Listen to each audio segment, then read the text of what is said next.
I am way behind on getting a video out. It's been a couple months now, and this will be an update. I guess we'll give it a July update because we're in the second week of July now of 2026. The only repair work I've done on the truck is little or nothing. Tires, put a new set of tires on the front trailer axle, and took the rear tires off of this dump truck. They're the same size but different kind of wheels. So we had to dismount and mount the wheels from the dump truck and put them on these wheels, put them on the second axle. The third axle has the best of what was left of the of what was on here. And then we just stuck some, since I'm not going to drive this dump truck out anywhere anymore, I'm just going to run around the property on it. We just put some tires that got a little bit of tread on them, just a little bit. They'd pass inspection. I could still use them on the flatbed trailer, but they're not quite wore out, but they're close. Anyway, that I think is about all I did on the, oh no, I did these shackle bushing spacers. I don't know if I can even see them from here, maybe a little bit. Shackle bushing spacers. Of course, it's got a grease job on top of that, so it's a little sloppy right now. But it was sliding side to side and hammering when I'm making turns and, you know, doing local heavy hauls. There's a lot of turning and dragging trailer wheels sideways, turning around in lots. I've got a project I'm getting ready to start over here. I really don't want to do it at all because I've been partially into it before, trying to stop an oil leak on the back of this project truck, on the back of the motor, and I haven't actually got started on it this time around. I'm going to do it though right now, I believe. Start taking everything off of this motor, do a partial cab lift, which means I'll take these two front bolts out in the bottom down here, and underneath the door's locked.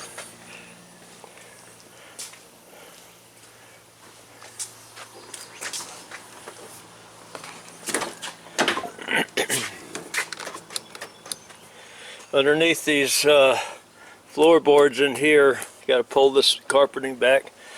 There's holes there, and you can draw some bolts out of the frame, one on each side. And if you have a four-door cab, this is four-door, but the back doors are not full-size doors. If you got a full king cab, then you're going to have 4 sets of bolts on each side instead of 3. And this car only has 2 up there by the radiator, 2 right here under the front seat, or under your feet where your feet sit at, and then there's 2 in the back corner. But I'll leave the ones in the back corner, I'll leave those there.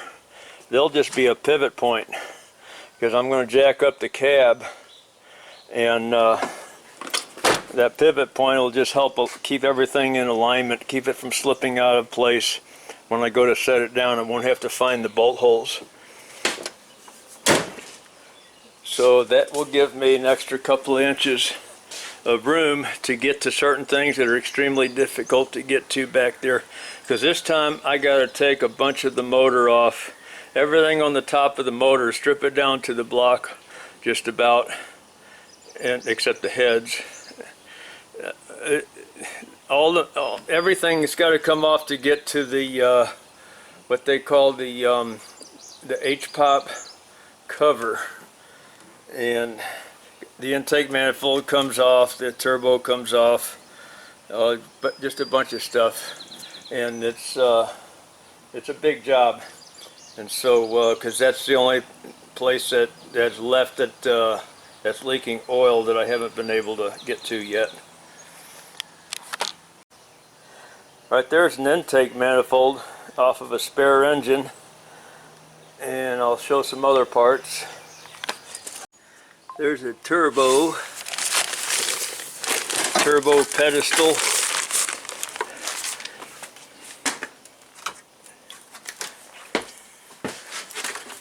There's the fuel and oil filters assembly right there, and the oil cooler. It's in the bottom of that. Alternator. There's just all of that has to come off, and there's something else. The H-pop cover, which I don't know where that is. I got that, a spare one sitting aside, but I don't know where it is right at the moment. And that's what I got to get to fix this oil leak. Got a stack of 1/2-inch OSB plywood here to do some stuff on this old house. Part of which, walk around the side here. Going to replace this wood that, me and another helper put this up a few years ago and never finished the job. Well, now that all of it's flaking because it's never been covered or sealed, it's flaking and rotting, and so it all has to come out and get redone. So we'll put a lot of that plywood on that and on this all the way around, and redo a lot of what's going on the inside of the house too. Back here on the back side of the house, same thing. A partially finished remodel job that has gone bad because it never got sealed up. And got to replace the plywood back here too. And now we have a brand new, what do they call it, package unit, I think they call it. It's a outdoor, it's a gas furnace and air conditioner. It will be piped into the house. And I have a installer that's working on this. Okay, here we are inside the old house, and the rolls of insulation are here to do half of the ceiling up there.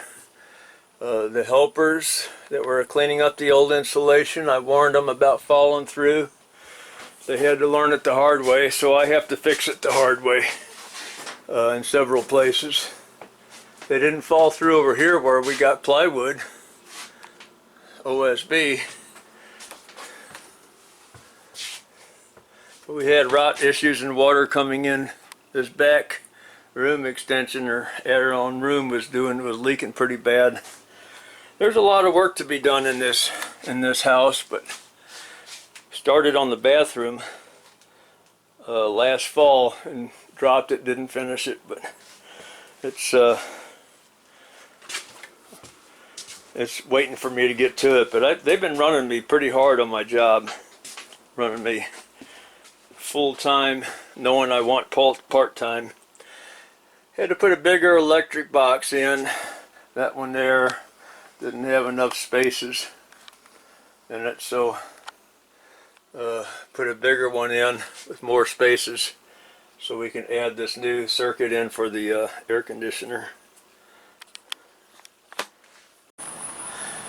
Had some contractors come out and put a new sheet metal roof over the top of the shingle roof on this rental house, because I was finding shingles blowing off and landing in the backyard.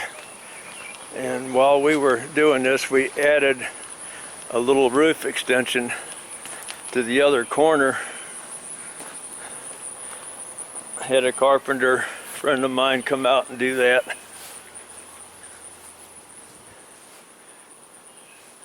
He built this thing on here.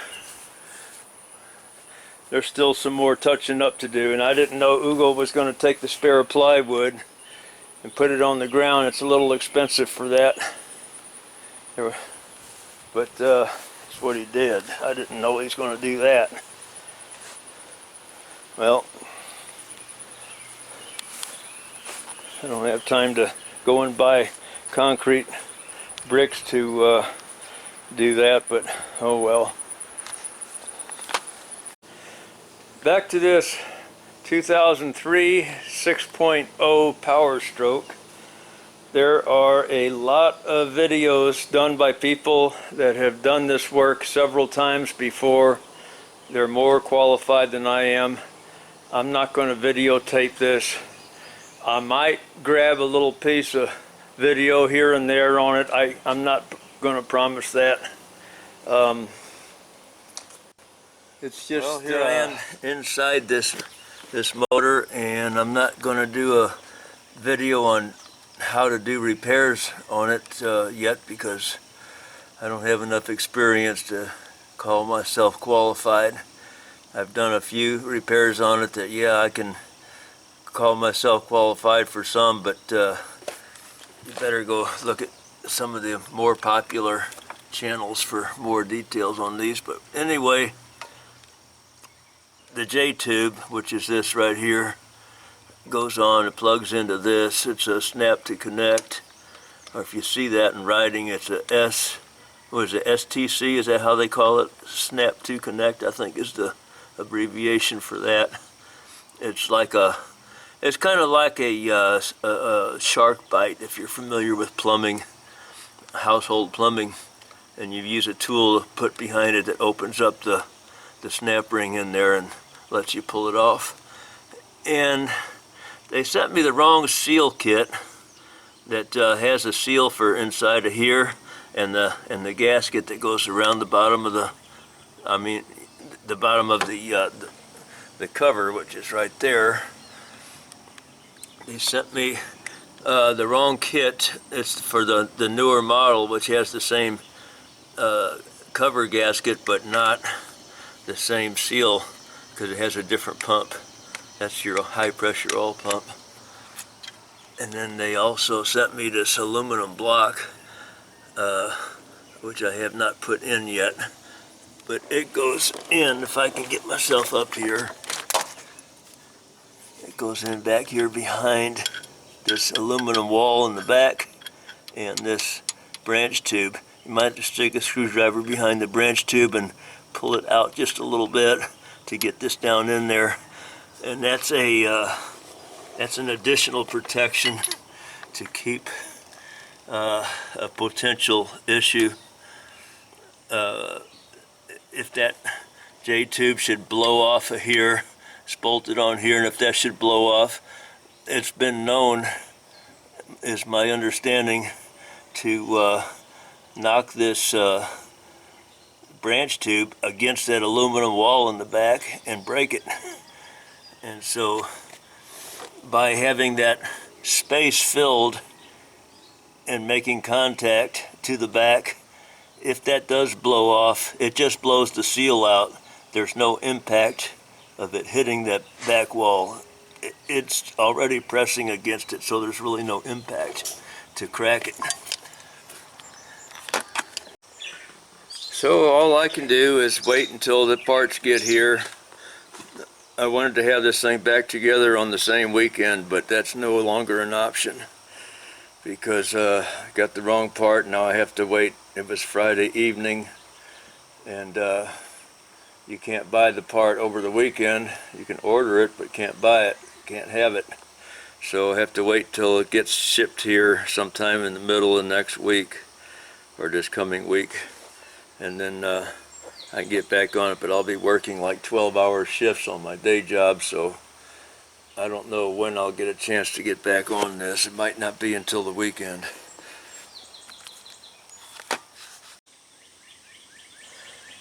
I got a new J-tube on the left side of my hand, and the old one is on the right, and I'm glad I pulled this off and checked, because the seal is compromised inside the old one. If you see that, what looks like a spider sitting in there, that's the rubber seal. And I need a third hand to hold the camera and to hold these parts, and then to hold a pointer. So I'll just have to try to explain. If you see where that rubber seal, about ½ an inch down into that bore, is supposed to have a backup washer, a plastic white washer, and the new one has it in there, and the old one, I don't see it in there. It's either, for some reason, it was never in there. I don't know if that part's original or not, but the new one has that in there. And one of the reasons I'm doing this little video clip is for my own personal use. Is if I buy a reseal kit, I know which way to put those in if it doesn't come with directions. A lot of kits do not come with directions. I don't see any reason to replace these high-dollar hard metal parts when the seal on the outside right there, that's brainless. You just do it.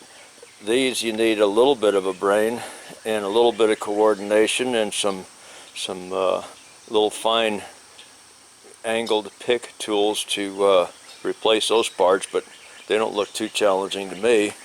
So I would recommend, if your fingers work and you got some small tools, get the kit and replace those in there. I'm going to do that and save this for a future job. I'm not qualified to make videos on this. I don't know the shortcuts. I don't know the things I might run into, the problems. There's just so many things that are complicated on this job that I don't want to be trying to be a teacher on it. One thing I'm seeing right now that I never saw before is this low side air conditioning line seems to be a bit choked right here. I didn't know it was bent like that. See that? It's a little bit thin right there. I don't think it's going to hurt it. It's still going to work, but the air compressor needs to be changed on this anyway, and that's a nightmare of a job. So the reason I say that is because I went inside, I charged it up once, and I went inside. This little thing here is where the orifice tube is. Orifice tube was jam-packed with a bunch of foreign garbage, plastic pieces and junk. Where's that going to come from? There's only two things in the whole system that have pieces, and that's this dryer. Has a desiccant bag in it that can rupture and garbage can come out of it. And if it's not that, it's the compressor. Has parts inside of it that if they're starting to come apart and get it flushing through the system, they'll jam up this filter. This orifice has a filter on it.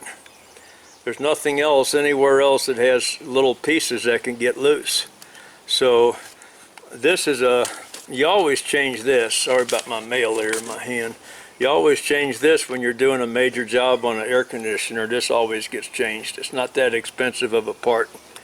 The air compressor, that is a little bit more money and a little bit more critical about how you go about changing it. And it's in a terrible place on this motor. It's underneath the motor and it's inaccessible the normal way. But I might go ahead and do it while I've got the body jacked up to work on the motor, because you got to take the front end of the motor off and or raise up the motor and take a bunch of stuff off the bottom to get the air compressor off of there. And when you're doing an air compressor, you always do a crank sensor at the same time, because it's behind the air compressor and the air compressor has to come off to do a crank sensor. Really good. Even though it's an international motor, it's definitely one of Ford's better ideas.